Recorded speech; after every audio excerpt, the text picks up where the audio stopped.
ஏய் என்ன திமிரா? எங்க வீட்டு பொண்ணை தூக்கிட்டு போய் ஸ்டோர் ரூம்ல போட்டு வச்சிருக்க. திமிரு பிடிச்ச கழுத. மக்களே வணக்கம் மக்களே.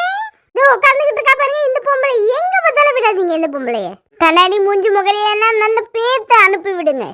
எங்க வீட்டு பொண்ணை இவங்க வீட்டுக்கு தான் கல்யாணம் பண்ணி கொடுத்தோம். ஒரு மருமகளா வந்து எப்படி வாழ வைக்கணும்? இவன் என்ன தெரியுமா பண்ணா? தூக்கிட்டு போய் ஸ்டோர் ரூம்ல போட்டு வச்சிருக்கா. மக்களே விட்டுறாதீங்க இந்த பொம்பளைய. ஐயா லைட்டா வயிற்ற கலக்கிற மாதிரில இருக்கு. மக்களே நான் பிறகு சந்திக்கிறேன். பாய்.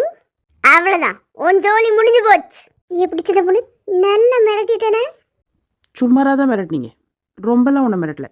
அவன் வயிறு கலக்கிறது அவன் உனக்கு தானே தெரியும். இதுல சும்மாரா மிரட்டினேன்னு வேற சொல்றா. இது நியாயமா? ஒரு கல்யாணம் பண்ணி கொண்டு வந்து பொண்ணை தூக்கிட்டு போய் ஸ்டோர் ரூம்லயமா போடுவேன்? இவ்வளவு அநியாயம் பண்ணாத ஈஸ்வரி. நீங்க ஒரு சக மனுஷியா கூட அவ்வளவு மதிக்க மாட்டீங்களா? தூக்கிட்டு போய் ஸ்டோர் ரூம்ல போட்டு வச்சிருக்கீங்க. காசுக்கு தான் மதிப்பு, வெறுமனே வரவுக்குலாம் மதிப்பு கிடையாது. திமிரு பிடிச்சவ.